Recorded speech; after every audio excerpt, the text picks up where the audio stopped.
Hi, everyone. This is Christina Malyan from Malyan Law. I am back. I know it's been a long time since I've done one of my Monday night lives, but I decided to come back on, given that we have curfews rolling around in LA County. Today, I have a special guest who is very popular and very informative on the Instagram platform. And what I wanted to do is I wanted to engage him on our Facebook platform. So do me a favor, once you see this live, go ahead and click the share button, share it to groups and your pages, should you find it informational and informative for your audience. Once again, Christina Malyan from Malyan Law. As you know, I do have a YouTube channel, Malyan Law, which you could subscribe and watch my previous guests. And tonight's program will also be there. Without further ado, I want to introduce Rich Elmoyan. Rich has very vast knowledge regarding what is taking place in current Artsakh, in Armenia, in Azerbaijan, and honestly, with the entire geography of the Caucasus region. He holds 2 bachelors, one in geography and one in international relations.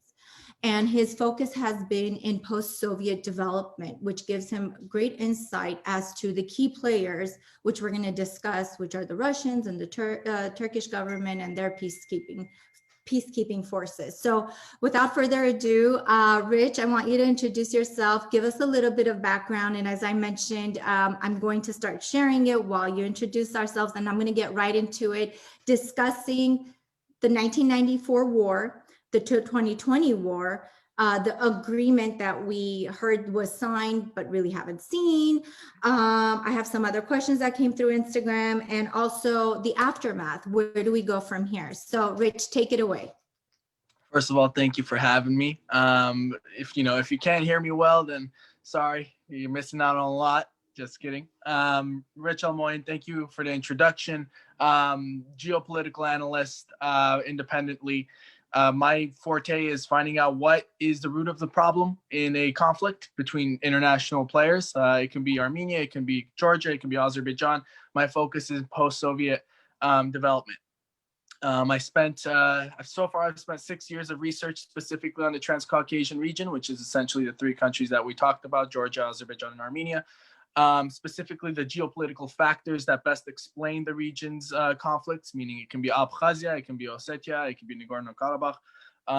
And, throughout my career, I've tried to blend creativity with research. That way I could present it in a much more tangible way for my audience. You may have seen it on TikTok, you may have seen it on Instagram. Whatever the method is, I try to explain exactly what's happening in unconventional situations. And speaking of which, we're talking about the Nagorno-Karabakh war in 2020.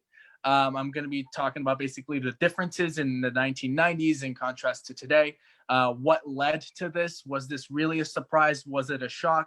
The answer quickly I'm going to give right now is that it wasn't a shock, but it was a shocking experience for many of us. So we'll talk more about that in detail too. So I know there's going to be questions posed at the end. So feel free, even if we don't get to them all today, to ask the questions in my DMs on Instagram because I'm much more reachable there.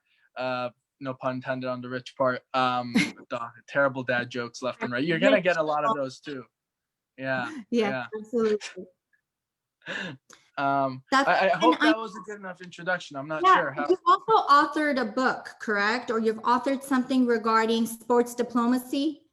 Yeah, under the mentorship of Andrei Pitsigankov, who is one of the elite, Russian analysts understanding geopolitics in the Russian, global sphere.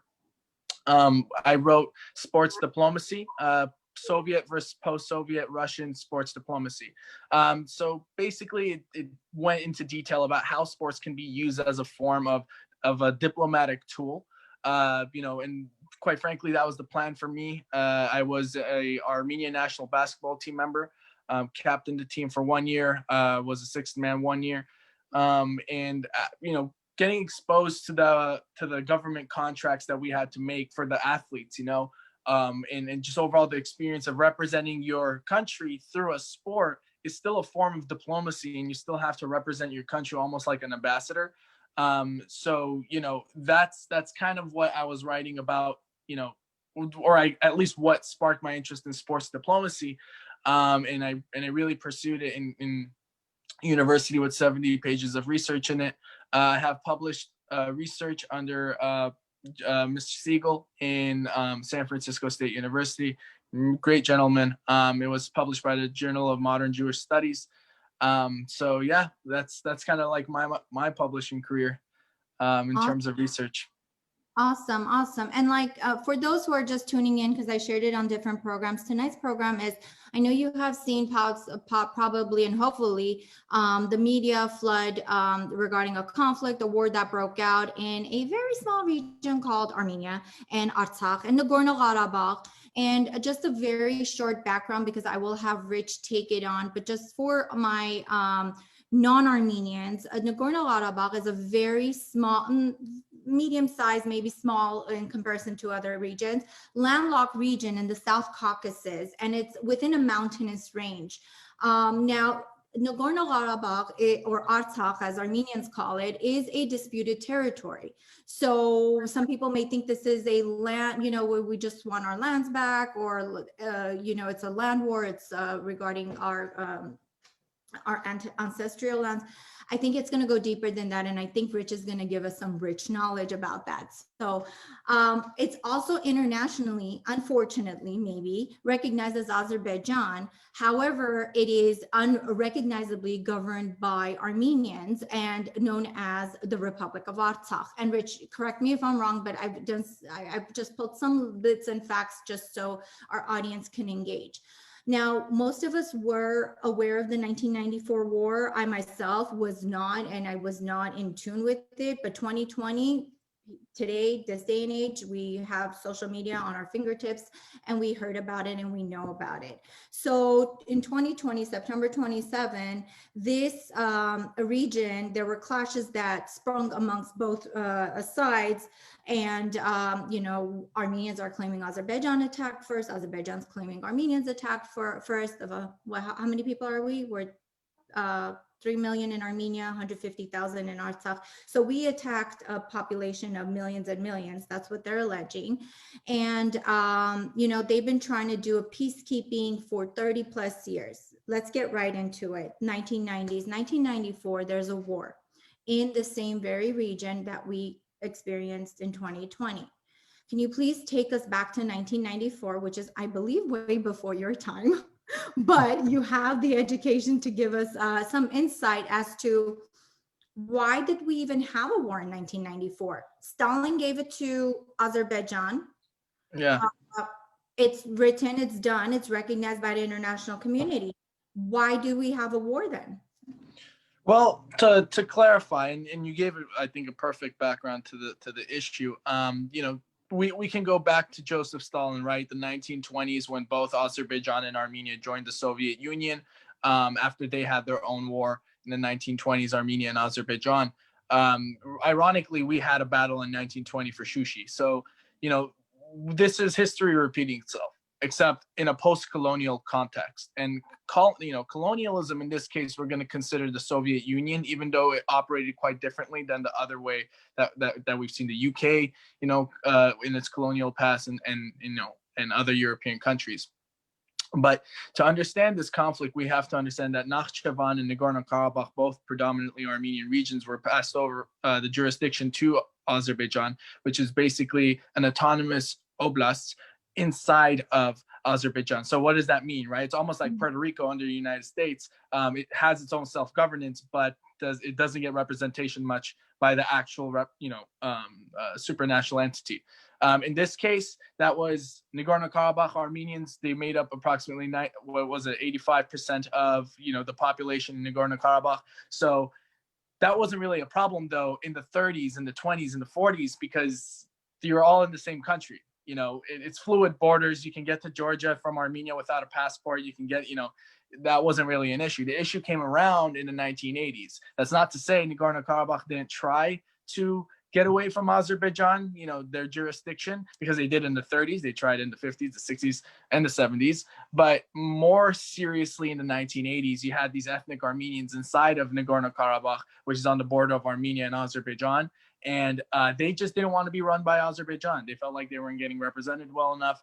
So they tried reunifying with Armenia SSR, but it was shut down. The Soviet leadership didn't allow that, even with the loose policies they had towards the 1980s under Gorbachev. It was much more loose. Local autonomy was given.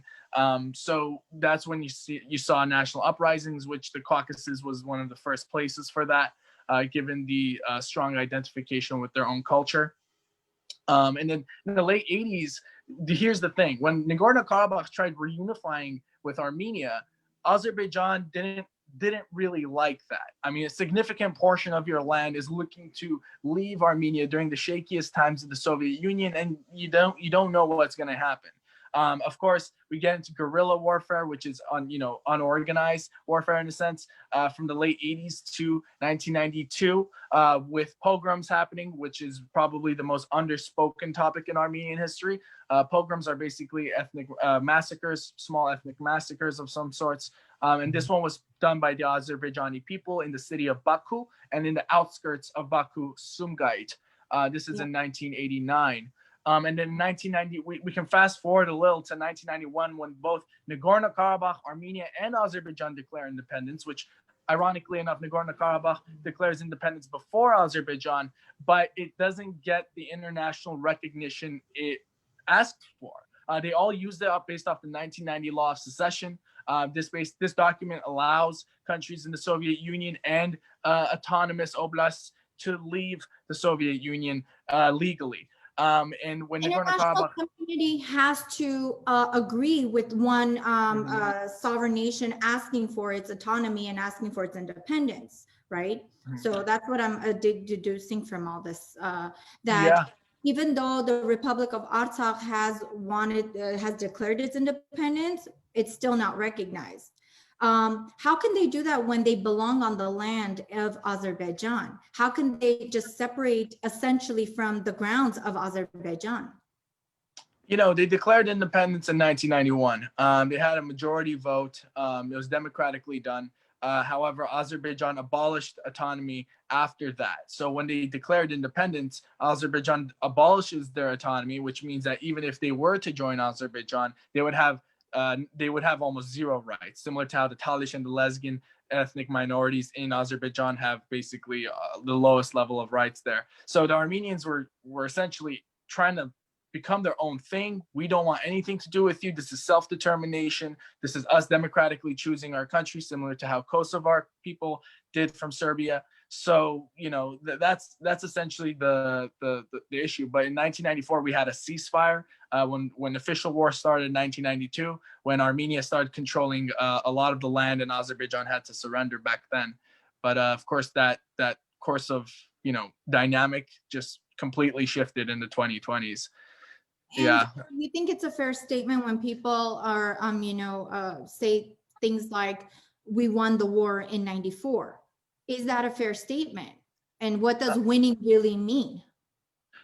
I think, and this is, and I have to say this because I feel like many people watching will be like, well, he wasn't even old enough to, yes, I was born in 1996. But here's the thing. I remember when I first saw the negotiations that went after 1994, because there's this thing called the OSCE Minsk Group that was given the responsibility to come up with a peaceful and lasting resolution. I remember when I was like, it was in 2010, I'm like looking at this, I'm like, so wait, technically this still isn't resolved? And I remember the teacher going like, no, this isn't resolved. I'm like, but it feels like it was resolved when I was in Armenia. Like something's not right?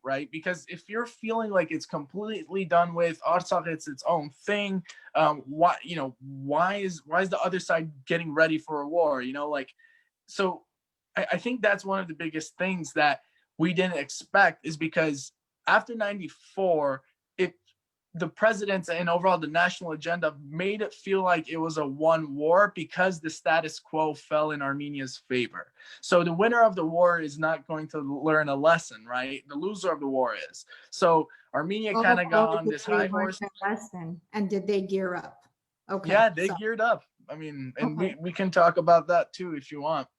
We will. So, okay. So Armenia thinks they've won the war, and partly because they have a good control of the regions and people are living there. And we have a peacekeeping or a ceasefire in 1994. And then why did we wake up to, conflict in July of 2020? I think something's happened in 2 years ago too, in 2018, and then July of 2020, and then September 27. What happened? We were fine. What advantages or what did Azerbaijan do? Well, we have to look at what happened right throughout the 2000s, because it's not like all of a sudden like, oh my God, all this military that Azerbaijan has, like what? So, I mean, in 2003, because there was proper negotiations happening up until 2003 that, in 97, it was introduced by Levon Ter-Petrosyan, didn't really get positive feedback. And then you had the Key West.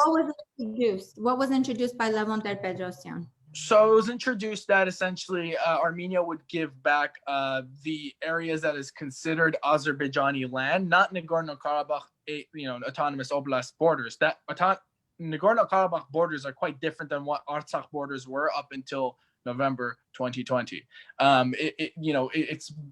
It's very well drawn out in majority of maps, but long story short, Levon Ter-Petrosyan introduces this idea that, okay, we're going to create economic highways going from Azerbaijan to Turkey. We open both the borders on both sides. Nagorno Karabakh is its own entity, but the status of whether it's a recognized state we'll find out after. But that's that was kind of like the first step for Levon Ter-Petrosyan. He was a bit, I think, ahead of his time, because it's very hard to propose that idea 3 years after you won a war, and people's morale is high. And we had any of the regions that we gave up in the agreement of current times. Yeah, so basically what we gave up are essentially imagine no military progression and the same thing we're giving this time. So the gain that Azerbaijan made in this agreement was that the military progression that it made was on the table to also join what Azerbaijan's getting. So not only do we give back the districts that were always from the very beginning on the table, but we give back also the military progression it made that also includes Nagorno Karabakh borders. Exactly. I see. Okay, so I know I interrupted you because I wanted to hone in on what Levon Ter-Petrosyan's agreement. Please do. But then, okay, so we have that on the table. That kind of goes by. What happens next? So negotiations throughout the 2000s seemed pretty unsuccessful. There was the Madrid principles, but then you also notice some kind of tension rising. One of those tensions could be in 2005. Azerbaijan files a complaint to the UN that, look, Armenia is settling inside of Artsakh. They're not getting ready for any peaceful resolution. And in 2006, Azerbaijan starts buying Israeli weapons, 825 million in 13 years. And Israeli weapons are key. They've been waiting for this opportunity, and this is heavily dependent. In 2003, when Ilham Aliyev comes around, he uses oil diplomacy. Oil becomes the main forefront of a seller point for Azerbaijan to either quiet the countries on the outside seeing their militarization, or to simply forge diplomatic relations to essentially work in its benefit in case there is something. And that's what we saw from Israel. That's what we saw from Turkey, with Turkey having interest in their oil later on. I would say the 2000s is the most important part that often gets overlooked, because that's literally the time period that Azerbaijan starts building those military operations, builds its energy pipeline, the BTC, Baku, Tbilisi, Ceyhan, which is essentially the seller point to the Europeans, hence the reason why the Europeans are not involved with the conflict, because they have a say in the oil that comes to their country from Azerbaijan, So oil. That's why Europe is not involved. Yeah. And it's a Armenia has nothing kleptocracy. to offer them, essentially with oil. But we're going to get to the key players of who we should align with later on during our conversation. So we have that. We go through the presidencies, the different prime ministers and presidents of Armenia. Did Armenia have signs? Do you know if Armenia had signs that Azerbaijan was gearing up? This is not a resolution. The 94 was not just a ceasefire, no resolution. And did we expect this to happen in 2020? Not. I didn't expect it completely in 2020, even though it makes sense, hindsight 2020, of course. But I think the main point that we kind of got an idea that this was going downhill in terms of progression was when Azerbaijan in 2007, 2009 at the UN General Assembly voted to pass the 1993 UN resolutions and adopt them. You notice that it's all Azerbaijan's allies, is 30 plus countries are voting in favor of it, 7 countries not agreeing to it, which one of them, all 3 of them were the US, France, and Russia, and also Armenia. So, it became a little tense diplomatically then. And also you had the infamous case of 2005, Ramil Safarov, who is a, Azerbaijani lieutenant who acts the head off of an Armenian lieutenant during a NATO Partnership for Peace program. And that's awful alone. But 6 years later, you see Ilham Aliyev extradite him and use him as a pawn for getting reelected for Azerbaijan president.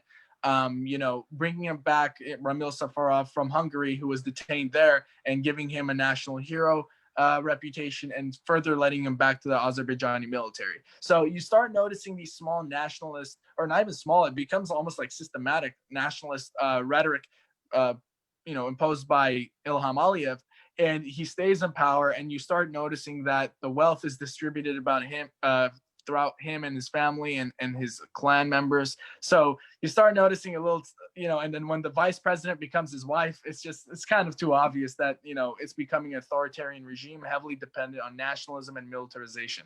So 2016 war came around. So that kind of gave an attention grabber for the international community, but Russia was much more willing to step in and stop it. 2020 is a little different because we have a much more democratically elected government, and it's not as prepared for this kind of war, especially when we have years and years of money stolen essentially through oligarchic rule. So depending on what you want me to kind of focus in, I think that is the main difference that we have from the 90s to 2020s, is that Azerbaijan had heavily invested in military, while Armenia, it's almost like they were completely oblivious or clueless, or I want to say just didn't want to remember that this would come up again at some point.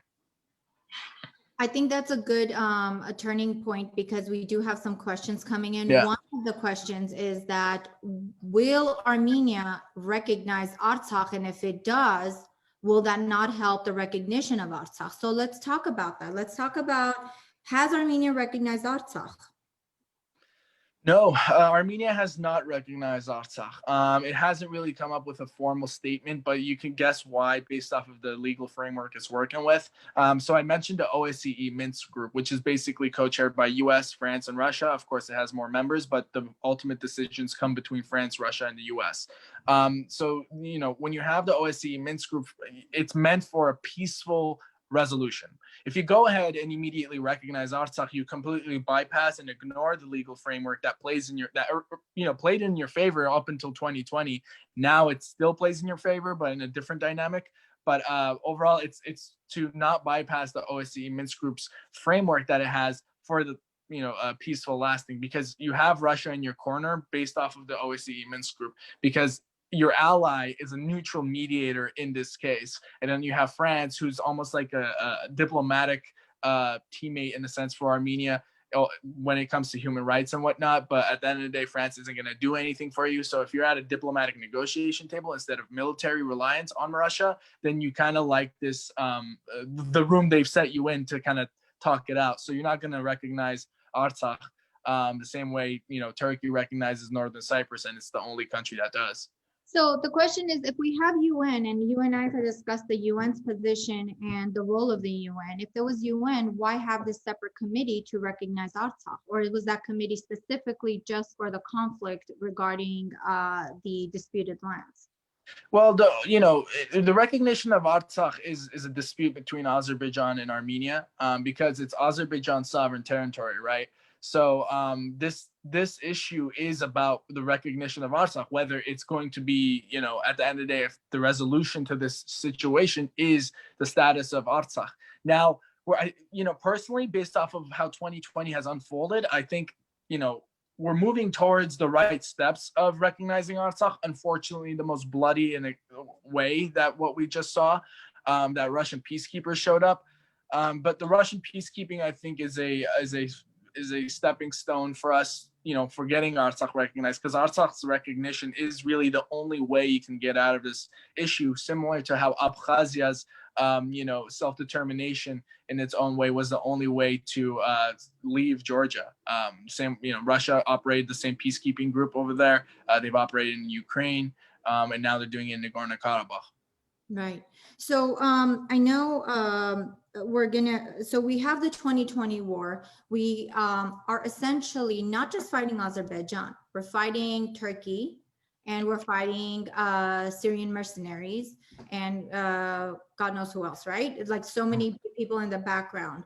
So what advantage do you think, before we get to the agreement, what advantage do you think Azerbaijan had in order to, I'm not going to say win the war, because I think we're going to get into that discussion, but what advantages did they have in 2020 versus 1994? Well, in the 1990s, the Armenians were much more organized than the Azeris were, especially with the blessing of Russian weapons being sold much more on a high level to Armenians. The geographic terrain, Armenians had an advantage as well, given that the 1990s also was a much more lower tech version of what we've seen in fighting today. It's just, it's just old school fighting. And when you have the 2000s, where one of the big key areas that we often overlook is the geography of Azerbaijan if it's going to invade Artsakh, right? It's a mountainous region. Azerbaijan is much lower in elevation overall, so it has to climb up, and the only way you're going to do that in a new wave in warfare is through drones. And the drones were the biggest. It's almost like the X factor of this war. Israeli drones are super precise, super cheap, and with oil money, it's so attainable. But you also have the Turkish, special forces that were involved as well. And this is no secret. You have Syrian mercenaries flown in from Silk Airways, which is basically Aliyev's family's airline, and through Turkish Airlines. There's a reporter named Lindsay Snell that focuses her entire career on Syrian mercenaries and Nagorno Karabakh, which is one of the cases they were sent from. And then after a while, when Russia was doing well in Syria, they started sending them from Libya. A couple of aircraft showed up from Afghanistan. A couple of aircraft showed up from Ukraine. Phosphorus munition was used by Azerbaijan when they couldn't handle the higher mountainous regions. So there's so many actors to this issue. You also have the other aspect of it, right? The investments in Azerbaijan for Anglo-Asian Mining Company, which is basically looking for its own natural resources in Artsakh that they tied the knot in 2020. So they almost have incentives in order to get in there. So you have the British as well involved to a certain extent. So I hope that I ramble on these things for no, you're good, because I don't know when to stop. I want the audience to hear you, because I don't want to interrupt too many times, because I think you provide a vast knowledge in one segment, and I know we could do multiple of these lives, and maybe we should, but we'll get there. So no, I think you did mention, you said that we were fighting from top to bottom, side to side. So we had to have it all covered. But my question is, I'm sure Artsakh knew that Artsakh's disputed. Nagorno Karabakh, Artsakh, the Republic of Artsakh, the president knew, Araik knew. And my question is, were the president of Artsakh, Araik, and our prime minister always, did they always see eye to eye of how to fight for Artsakh? I feel like that's, it's a difficult question to answer because my focus is international, and I don't really focus on the interrelationship between Nagorno Karabakh and Armenia per se. But based off of how I see that, how the cards played out, I would say they see eye to eye. Based off of how they run their countries, and the overall communication afterwards. They both have a similar audience, it seems like. So I'd say Aray Karutunyan and Nikol Pashinyan definitely saw eye to eye on some things, even though it's been confirmed that, a lot of the communication getting to the front lines from Yerevan was not established as well. There's some things, there's some aid not getting to the front lines. There's some miscommunication, volunteers not making it, colonels not having, all these things. So at this point, I think the issue was the fact that Armenia just simply wasn't ready. And at the end of the day, you have Turkish special forces coming in, and Turkey has a lot of, oil dependency on Azerbaijan now. Fun fact: 2016, Russia was the #1 supplier of Turkish, in terms of Turkish imports in oil. Now it's Azerbaijan. So, you see much more activity of Turkey interested in Azerbaijan, and not only in Azerbaijan, areas in Libya, Syria, Far East Mediterranean. So it's stretching its arms as far as it can.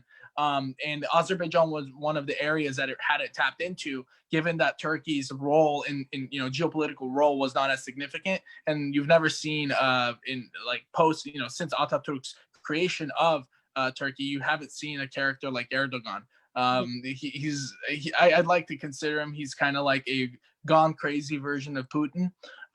Both of them early 2000s, same draft class, kind of, coming up and bringing their countries from the ground up, and then kind of spiraling out of control when they get to the very top, except Putin is much more better with his mind games, and Erdogan's just a nutcase. So just overall the region, it should have been prepared, definitely. And I think, like Aray Karatunyan and Pashinyan's cohesiveness kind of explains that. But then I would also harp on kind of like spilling over from what's different from the 90s and the 2020s is the fact that the governance was quite different for Armenia as well as Georgia's diplomatic relations in the region being closer with Turkey and Azerbaijan instead of Russia, Armenia, Azerbaijan, and sorry, I kind of mentioned it all. So there's a lot of factors that play in, but that's.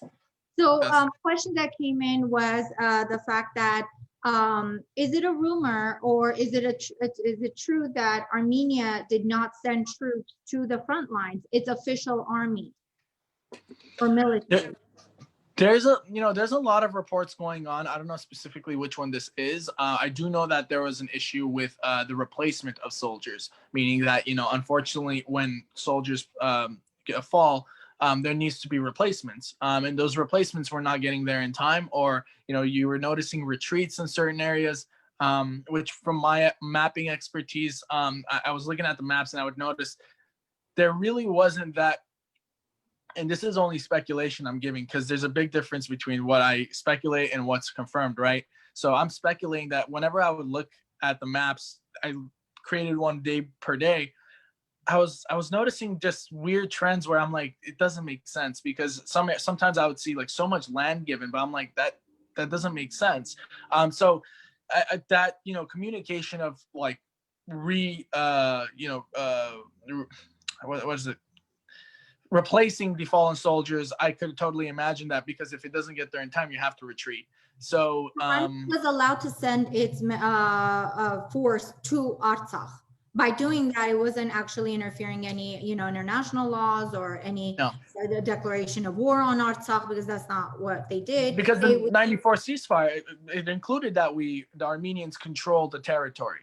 Yeah. Right. They were the peacekeepers at that time. Now we're replaced by the Russians. So let's get into this agreement, right? And I know we're choppy, but I want to cover as much ground as we can.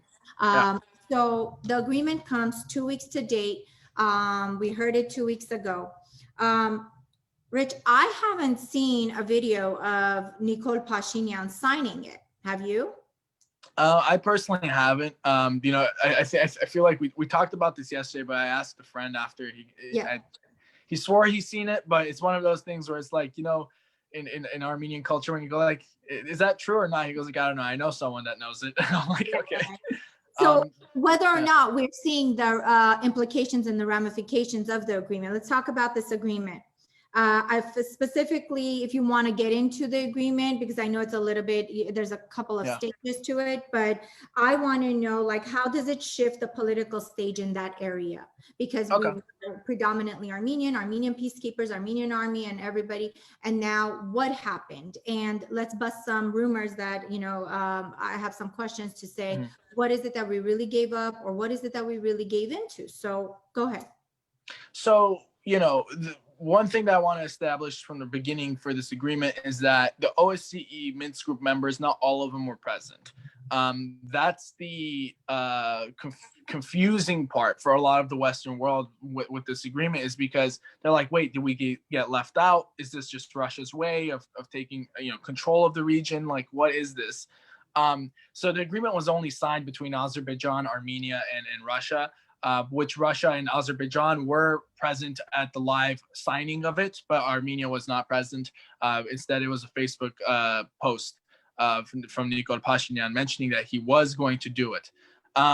You know, and the agreement is different in a sense, is that it doesn't really have, it's very vague. And it's done very on purpose. Like, of course, what language is the agreement? I mean, I haven't seen it myself. That's the thing. You've only seen it through newspapers. You know, if there's a government, document, I'm assuming it's based off of Russian, given that Azerbaijan and Armenia share the Russian language together based off their their Soviet history. But as of right now, it's very fluid. You know, it has a couple of statements that is just, it can be interpreted so vaguely. Like, for example, it says up until military progression of Azerbaijan. Well, literally the day of, that could change, you know, like, what does that mean? You don't have maps, and on a daily basis, the Russian map doesn't coincide with other maps. So it's just, this agreement is being respected. So you see Azerbaijan, Armenia, and Russia all acting on it, but it's interesting because it doesn't have France, it doesn't have the US involved. Turkey wanted to get involved on this document. Clearly, it didn't get to that. And you know, and France gave the blessing of, okay, we like this, but we want to be a part of the lasting deal, right? Because this deal only is for 5 years. So do you want me to kind of go over what let's go over it, because I know when it first came out 2 weeks ago, everybody was in an immediate shock. Good, bad, we didn't know. We were taken back for whatever purpose and whatever personal stance you took with that agreement. It unfolded because we had a November 15 deadline, which then got pushed to November 25th, which is in 2 days, and we'll see what happens. But I know as time goes on, there's new developments, and we also heard what you just mentioned, that Turkey wanted to put its fingers in and make sure that they're involved, but they're not going to be involved certain areas. So yeah, I want us to break it down. I think there's a couple of major points we can hone in, because then I want to get into the lands and what is it that really was given up? Because when you hear lands being given up, but you don't know the map, like you said, which area is it, actual like rural areas, or is it mountainous areas from there's no road into Shushi and so forth. So I want to provide some room of comfort, factual base if we can. So yes, go ahead and let's get into the agreement. Yeah. Okay. So, you know, the adjacent regions that Armenia has to give back is Aghdam, Kelbajar, Lachin, and I'm going to say this in their language just so it's easier to classify. I know in Armenian it's different, so I'll maybe go over that as well. But Aghdam is the northeastern part of Artsakh, and it's technically not a part of the Nagorno Karabakh borders. So essentially, whatever is not Nagorno Karabakh, you're giving back. But also, whatever was militarily progressed during the war, meaning that it can be the lower part near Jibril, Fuzuli, and whatnot. Those areas get, go to Azerbaijan. But what's interesting about this agreement is that it also includes the Gazakh region, which is north, like towards Tavush area.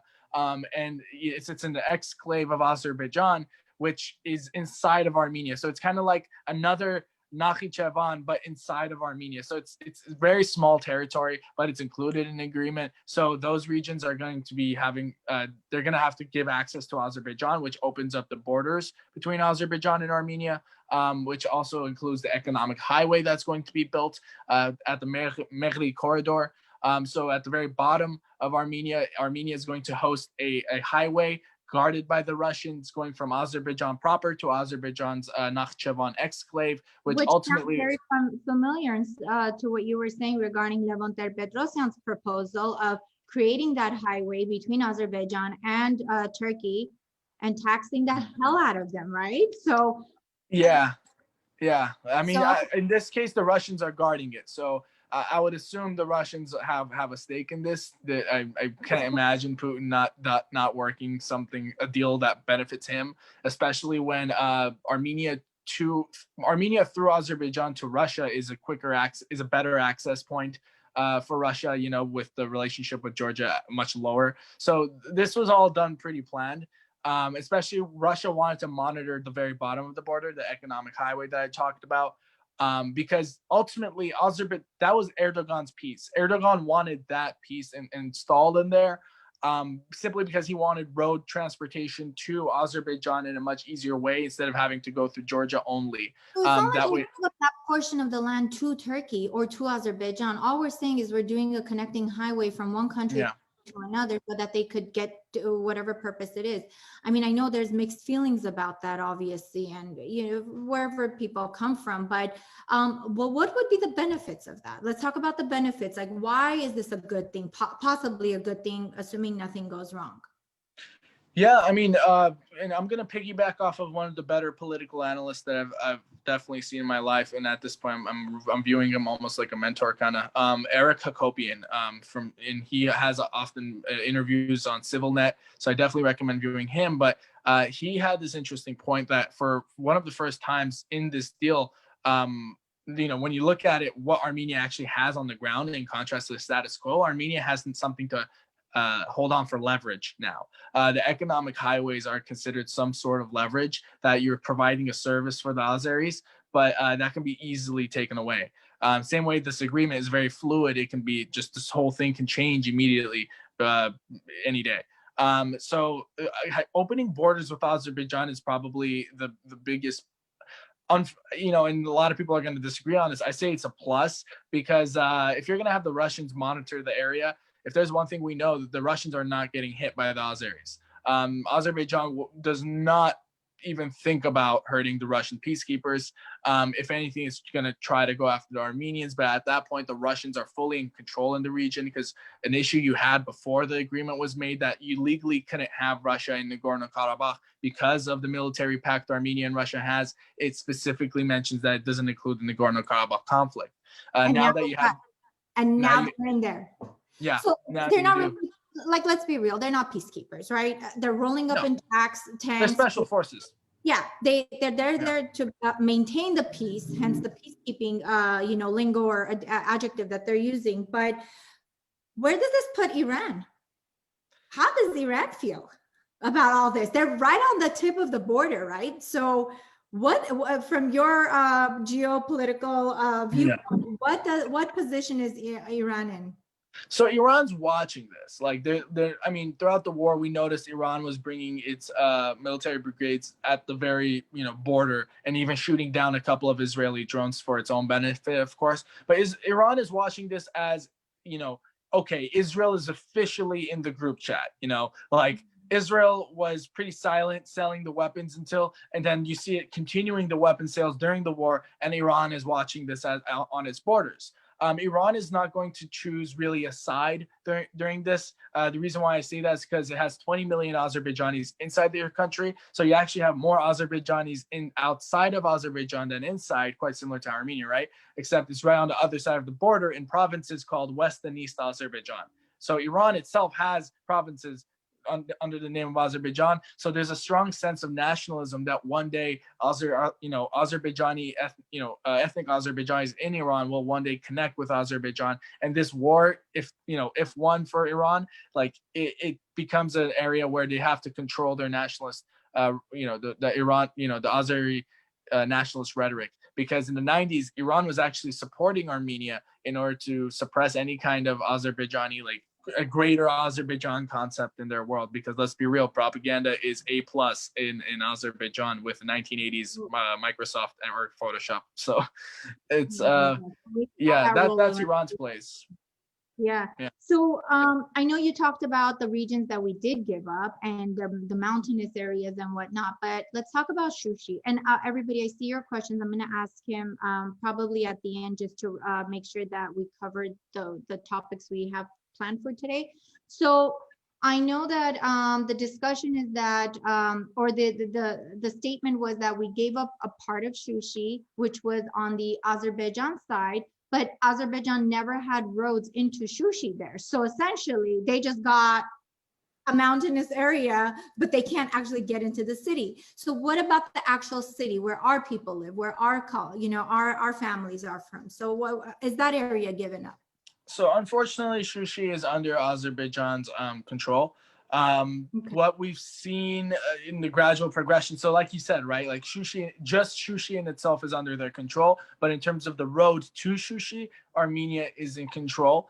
And this is actually another form of leverage that Armenia and Russia have is, in terms of how things played out, is the fact that you control the roads to Shushi, and it's going to be billions of dollars of infrastructure if you want any kind of road to Shushi in the first place if you're Azerbaijan. So let's put into these things into perspective as well when we look at the agreement. Like, for example, the only access point in Kelbajar, which is the northwest part of Artsakh, is the Omar Pass, and the Omar Pass is blizzard during the winter, so you're not even going to access that road if you're Azerbaijan for a couple of months.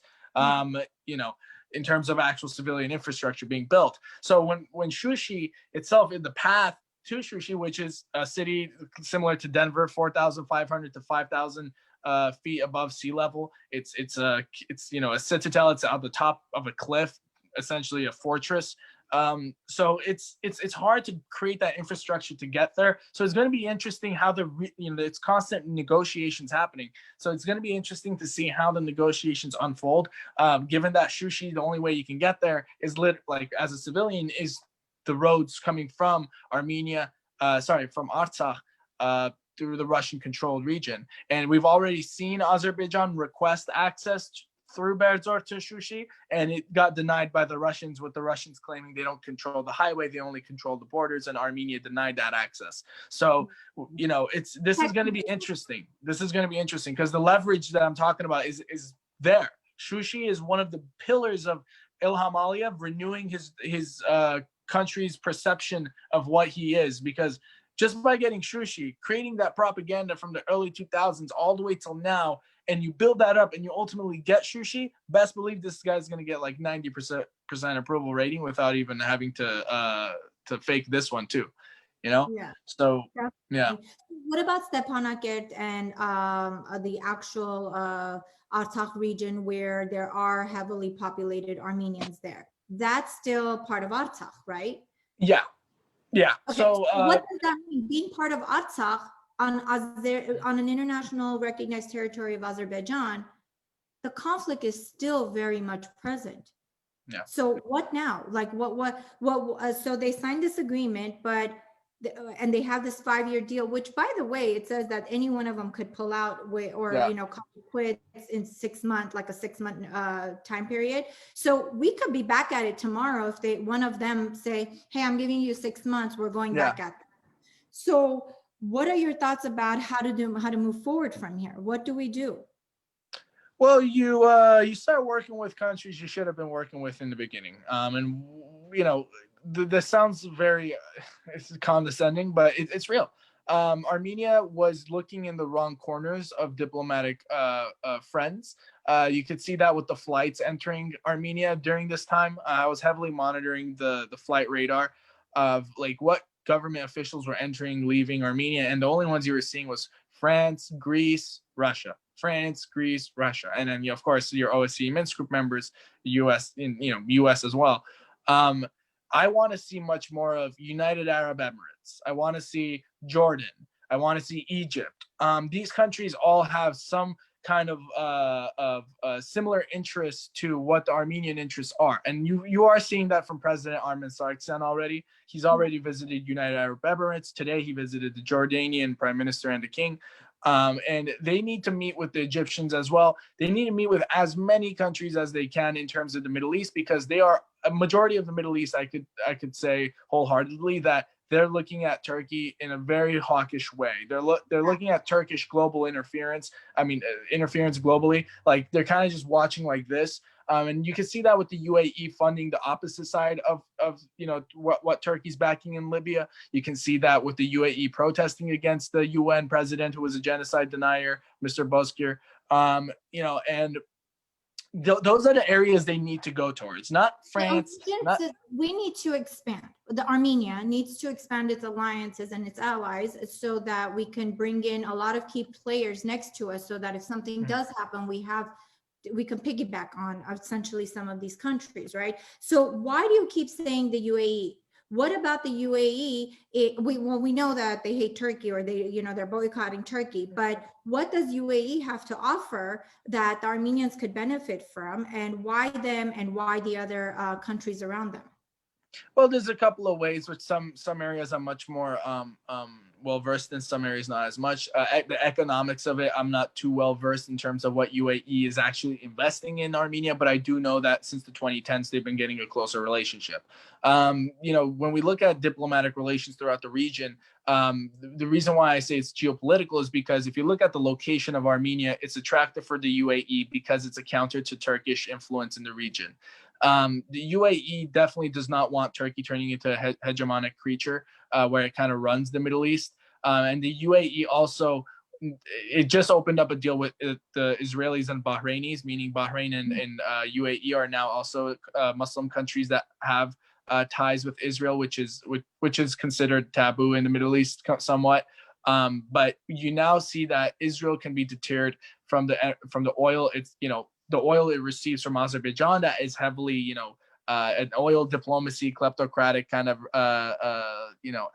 way of Azerbaijan getting to Israel. So if you get to be the broker of the Israeli energy or oil needs coming from UAE, you see less dependence of Israel on Azerbaijan. And and maybe the Iranian issue on Israel becomes one-on-one versus Azerbaijan being somewhat of a location for Israel to keep eyes on Iran. So your job, if you're Armenia, because you don't offer like shipping access, you're located in a very rough neighborhood, is your geopolitical location, investments coming in, how you could work with their military, right? Like Jordan, we know that we were buying Jordanian military weapons, though I know there's a lot of talks about it being completely crap, but at least you're going to talk to Jordan, who is somewhat of a the relationship with Israel and Jordan alone have been the worst than they've been since 1994. So Armenia is talking to people that the opposite of who was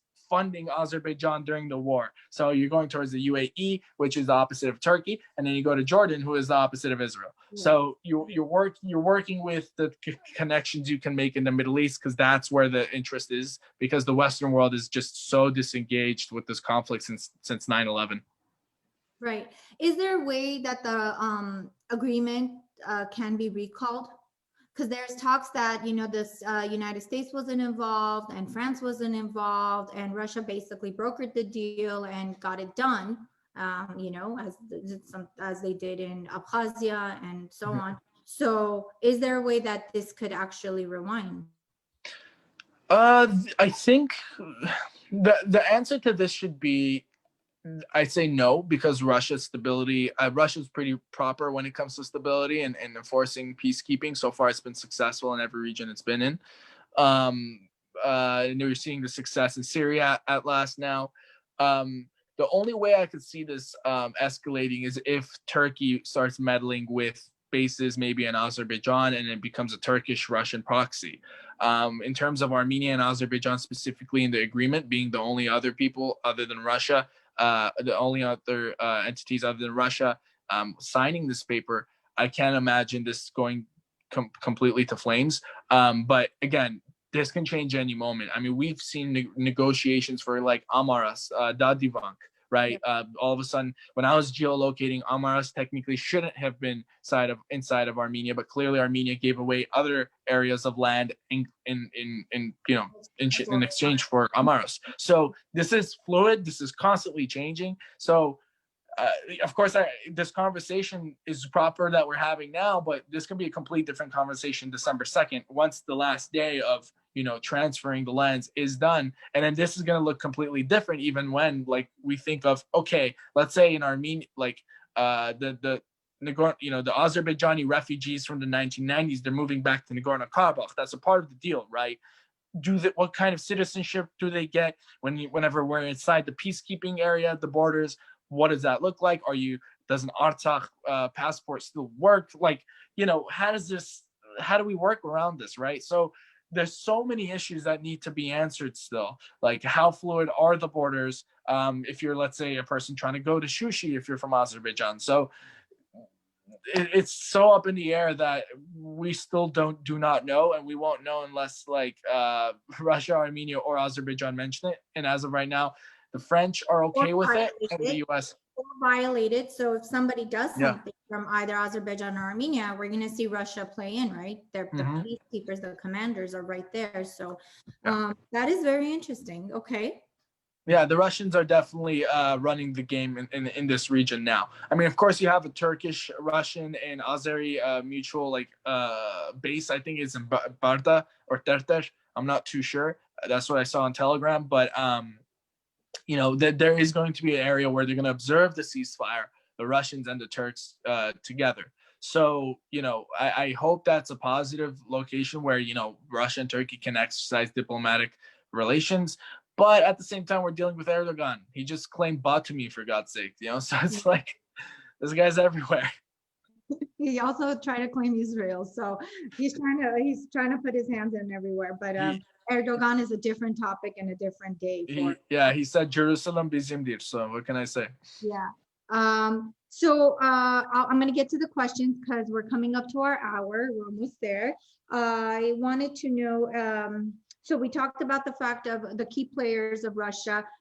Are Turkish forces in any of the areas, or was it just like the Turks want to be part of it, but Russians are not going to let them be part of it? During the war or after? No, right now, during this. Right now. Okay. Yeah, I mean, the Turks were not a part of the agreement. The Turks have, and a lot of their PR marketing ways looks quite similar to the Trump administration's. Like they'll say something, but it never gets actually done, or like they'll do something and they never talked about it. Like it's very similar. So Erdogan, like right after, you saw a couple of ministers just mention like, we were a part of the agreement, and the Russians are like, no, you weren't. So they're not in terms of the Nagorno Karabakh border. In terms of actual Azerbaijan, that's a different scenario. I believe they still have the Syrian mercenaries that are Turkish backed, Turkish funded, which the Syrian mercenaries don't have to be Syrian. They're just foreign fighters that all meet in Syria and then they get sent from Syria. Turkey can have some kind of base in Azerbaijan, but I think that's the only information that I have right now. I don't know if there's any actual posts that they've had with the Turkish flag where you can clearly see that it's Turks, but I definitely have seen Azerbaijan and Turkish flags together with military armory. So it's like, you see that there's Turkish presence there, but whether they're actually going to act in the Nagorno Karabakh area, who knows? They're not happy with the agreement. I'll tell you that much. One thing before I move on to questions and to wrap up our tonight's program is it right to say Artsakh is Armenia? And so I want the answer to that because I have a follow-up. Yes. So, I personally, from a technical perspective, we all know Artsakh is Armenian. It's obvious. But in terms of whether it's correct to say Artsakh is Armenia, I stay away from that. And the reason why I say is because Artsakh is Armenia is an immediate infringement on their sovereignty. You declare another country's internationally recognized borders as yours, and it becomes a part of this expansionist idea that you're claiming another country's lands. Artsakh's right to self-determination. Straight into their conflict of that's what we want to do. We want to expand Armenia to that territory, whether or not that's true or let it be true. But we don't hold our legal ground of boasting their position, their independence, their sovereignty on the legal forum and saying, no, they're separate, they're independent. right? Yeah, So, they have their own governance. I mean, they've been democratically running since 1991. Even throughout the war, they've been running. So it's they've proved that they know how to run themselves, and they've shown that they have they can properly run a self-determined government. Even though they're considered separatists in a lot of journalists writing, I consider them at like legitimately like Kosovo, where these people have a different identity. They don't like the governance. They want to separate away from it. And Armenia is the only country that was providing the peace and the security for Nagorno Karabakh. And that's why you saw that such a close relationship, where sometimes you even have Nagorno Karabakh or Artsakh inside of Armenian borders. Sometimes when you see on a map, you see like Artsakh included. yeah. That's where I think confusion comes in, of thinking it's the same country, but really it's not. They have their own way of running, and it works for them. Great answer. Let's get to questions. So the first question I have is, we've all known or heard that Putin and Nicole Pashinyan, they're not the best of friends. And in fact, I think Nicole has done or has taken a position different from what Putin was used to with the former presidents or the former governors. Do you think that Russia had some form of leverage in over Nicole Pashinyan signing this agreement? Oh yeah. Oh yeah. The second Nikol Pashinyan comes into power, based off of the track record of what he was left with, it was a matter of time that something like that would happen. Of course, we couldn't predict 2020, this level of just the whole world being blinded by so many things that Azerbaijan found at the right time. So Russia did have leverage, but also Russia was spread thin. One thing that I was kind of interested in to see how it would unfold was because Russia was fighting in Libya. Russia is fighting in Syria. Russia was watching what's happening in Belarus. Russia was watching what was happening in Kyrgyzstan. And Russia is also watching the Far East Mediterranean, building relationships with Sudan and Egypt. So it's Russia was busy. And understanding how busy Russia is, it has the leverage of it's not going to intervene as quickly as possible, maybe not as fast as possible, because for Russia, it needs it. If we're going to go off of just cruel talk, it's going to get to the point where it's going to wait until Armenia has to come for help, in a sense, which we noticed through the bilateral relationship and the partnership treaty that it used. But again, Russia didn't have obligations to this conflict. It couldn't partake in it. The most it could have done was its diplomatic efforts, which at the end is obviously going to benefit to Russia, given that both Azerbaijan and Armenia are offering a situation where Russia can resolve it with peacekeepers on the ground. And just, it's like when you have the two kids fighting, and then the teacher just comes in, puts one and puts it inside, and comes in between. So that's kind of what I take away from Russia's involvement. Absolutely. Thank you, everybody, for tuning in. Let me try to get to some of the questions regarding the international war crimes and crimes against humanity. I'll probably cover that on a separate topic because that's a legal field. I hope to get Amal Clooney on that, but we'll definitely get into it. Definitely war crimes. I mean, beyond measures, and all the videos we've seen circulate. So we're definitely going to try to appeal to the International Criminal Court. That's the jurisdiction that would be proper for that. So let me kind of filter through, because I know there was like a lot of people just tuning in and commenting, which is amazing. So let me see, Rich, is that pan-Turkic idea just a dream, or can it become a possibility of Turkey attacking Armenia property? So Turkey's now showing that it can militarize near the borders of Armenia. And when we look at the pan-Turkism idea, we also have to think in our mind that there's a military pact with the Russians, that the Russians guard the border west of Armenia, which is the Turkish-Armenian border. So any direct attack on Armenia with any kind of Turkish access to Armenia is going to have to go through Russia. And if it's going through Russia, it becomes direct involvement, and it becomes a whole Syria 2.0, where Russia gets involved, and then Russia has to push away Turkey. The reason why I say Russia has to push away Turkey is because I do believe that Russia has a much stronger team of military specialists than the Turks do. And when it comes to this, I think we have to think that the pan-Turkist idea is almost surface level of what it is, and it's more based on Turkey's lasting economic deals that it's trying to get out of Central Asian Turkic countries, lasting deals it can get in the Middle East based off the Muslim relationship, even though Islam is not the base of the reason. Of course, it's just a tool that he uses. So the pan-Turkism idea is definitely just Turkey trying to increase its global power, its place in global space, given that we're seeing it for the first time in international relations where a lot of countries are competing with each other. You see China, US, European Union, where it used to be right when the Soviet collapsed, it's just the US, right? It's the last man standing. It was the communism versus capitalism. Now it's just capitalism. And then you see China's coming up. You see Russia's coming back to the game. India's coming up. So, and not to mention Turkey. So Turkey's just trying to get out there much more frequently in terms of tying diplomatic knots. Got it. Someone asked, is it true that there are signed documents that Turkey has to return some of our lands back?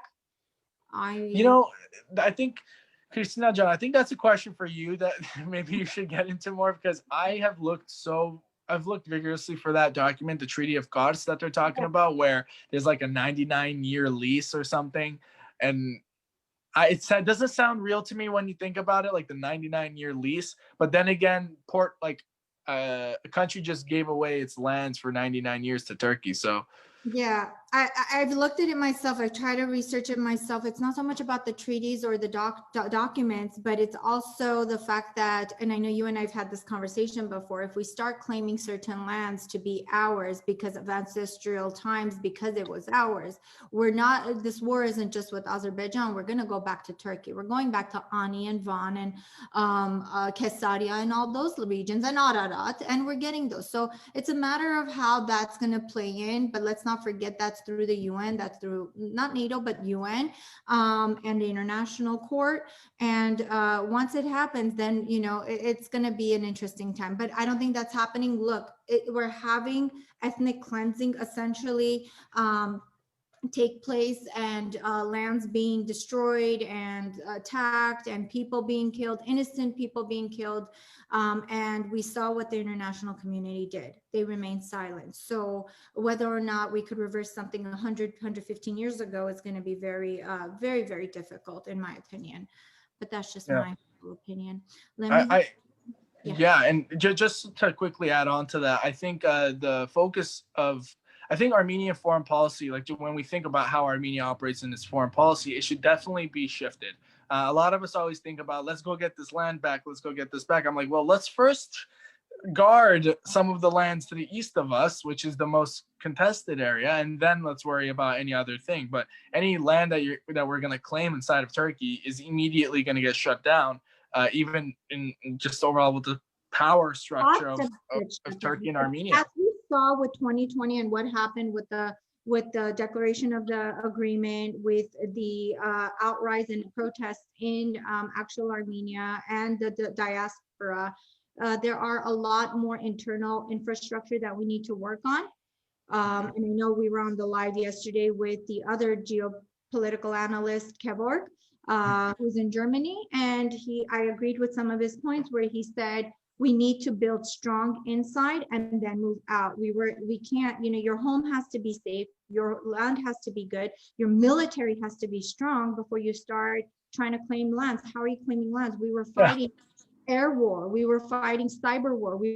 Now they're launching, what date is SpaceX launching their Turkey's satellites. So we're dealing with a lot. And the purpose of all this is that we need to gain strength within the community first, and make sure that our government and our people are somewhat on the same page, not have 17 different organizations and political parties, one-person parties. And then we can move forward with discussing, how do we get these lands back? How do we make it proper approaches to the community to get it? And if we do get our lands back, then what? My question is, then what? You buy your lands back, but let's look at the lands you already have and how these people are living, which they're your property. You're in legitimate poverty. So, there's organizations, different nonprofit organizations that are building communities like Co-op and Freedom Loving Youth. Everybody's doing something, but at the end of the day, gaining more land, what is it? Just to have a bigger space on the map? Like, let's be real, right? This isn't Exactly. along the King Tikran and all these kingdoms that we had. And, you know, those times were different and these times are different. Yeah. Somebody asked a series of questions I want to get through. Couple of questions. When we talk about recognizing Artsakh, exactly how does that work in the practice with the UN?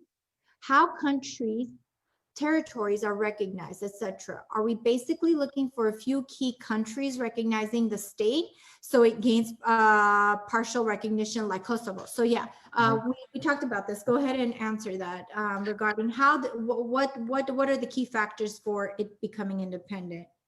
You know, you have to have a case. Of course, unfortunately, we have these war crimes like that have been caught on tape. I mean, not unfortunate that it's been caught on tape, but just unfortunate that it happened. But those are new footages because one of the main issues in the 90s was that there wasn't much footage, you know, even though it was in the 90s. Now we have, you know, specifically moved forward in the process of getting Artsakh recognized by having the Russian entity guarding it. So by Russia, basically, let's say 5, 10, 15, 20 years, and Russia uses this as leverage against Azerbaijan that it's going to recognize Artsakh as its own entity, or it's going to be in a, you know, whatever kind of province, which I'm personally thinking it's headed towards, of Russia. And, you know, I don't think the Artsakh people would be against it, given that it's one of the highest pro-Russia places in the world right now. So, you know, I think it's interesting to look at it because the how should I say this? What is considered internationally recognized is also fluid, meaning that Palestine is recognized by some countries, but not by many. Israel is recognized by a couple of countries, but not by many. So when it just matters who recognizes it, and that's actually the perfect question because.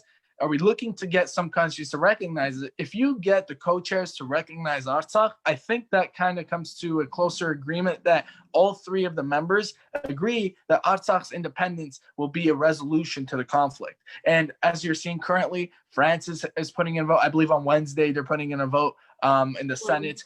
And then Russia, if it constantly keeps its peacekeepers there and it notices that, you know, this form of governance works for them, it can become like an Armenian province of Russia. So you already got two on your side. So if you get the third US, you just got to see common ground, which is, I think under Biden, it will be easier, but still pretty difficult given that the Biden administration is going to be more hawkish towards the Russians. So I just want to definitely see the French and the Russians. It's the Turkish administration and government. If it's not the Turks, it's the Russians. So United States is very key depending on which political party is governing at the time. Yeah. Very interesting. Okay, let me see if I could ask you one last question before we wrap it up. Let's see. So somebody said, why Armenia had to return 7 regions that they got under control after the war in 92. If nothing sets by the war, then why they can get control of Shushi and some other regions and keep them just because they captured it during 2020 war.